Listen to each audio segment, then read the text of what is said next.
আসসালামু আলাইকুম প্রিয় দিরাশাল্লাবাসী, আশা করি সবাই ভালো আছেন। আর আমি ভিডিওটা করতেছি আমার এই এক মামার পেজে। সো আসলে আমি ভিডিওটা খুবই দুঃখজনকভাবে করতেছি। আমি এক সময় ভিডিও তৈরি করতাম, কিন্তু বর্তমানে সেই ভিডিওগুলো আর তৈরি করি না।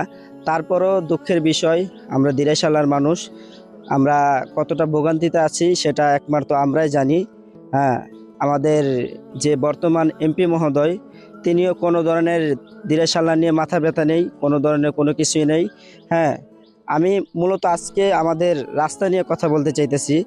আমাদের দিরাশালাতে এটা হচ্ছে আমাদের দিরাশালার মেন রুট, যেটা এক সময় কিনা আপনার হাইওয়ে ঢাকার গাড়িগুলো চলবে, কিন্তু বর্তমানে এই রাস্তার কাজ চলমান। হ্যাঁ, বর্তমানে রাস্তার ভিতরে আপনার এরকমভাবে কাজ হয়েছে, যেটার কারণে আমরা দুর্ভোগ মানে চলাফেরা করতে অনেকটা অসুবিধা হচ্ছে।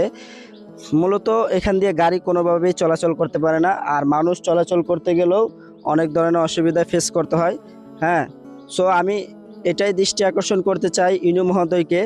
আপনি অবশ্যই এটা দেখবেন, যারা কন্ট্রাক্টর ছিল, যারা মাটি কেটেছে, তারা এমনভাবে রাস্তাটাকে রেখেছে যেন চলাফেরার করার কোনো ইয়ে নেই। আর এটা বড় কথা নয়, বড় কথা হচ্ছে আমাদের সামনে বৈশাখীর ধান তুলতে হবে সবার ঘরে ঘরে। এখন সেটার জন্য আমাদেরকে এই রাস্তা ছাড়া আর কোনো রাস্তা নেই। সো আমরা একটাই রাস্তা, এই রাস্তা দিয়ে বাড়িতে ধান তুলতে হবে। হ্যাঁ, আমাদের অনেকটাই কষ্ট হবে, যা আপনাকে মূলত ট্যাগ করে ভিডিওটা করা। আপনি অবশ্যই এটা দেখবেন, এটা নিয়ে একটু কথা বলবেন। হ্যাঁ, সো আপনি আর কিছু বলার নেই। ধন্যবাদ আপনাকে, ধন্যবাদ।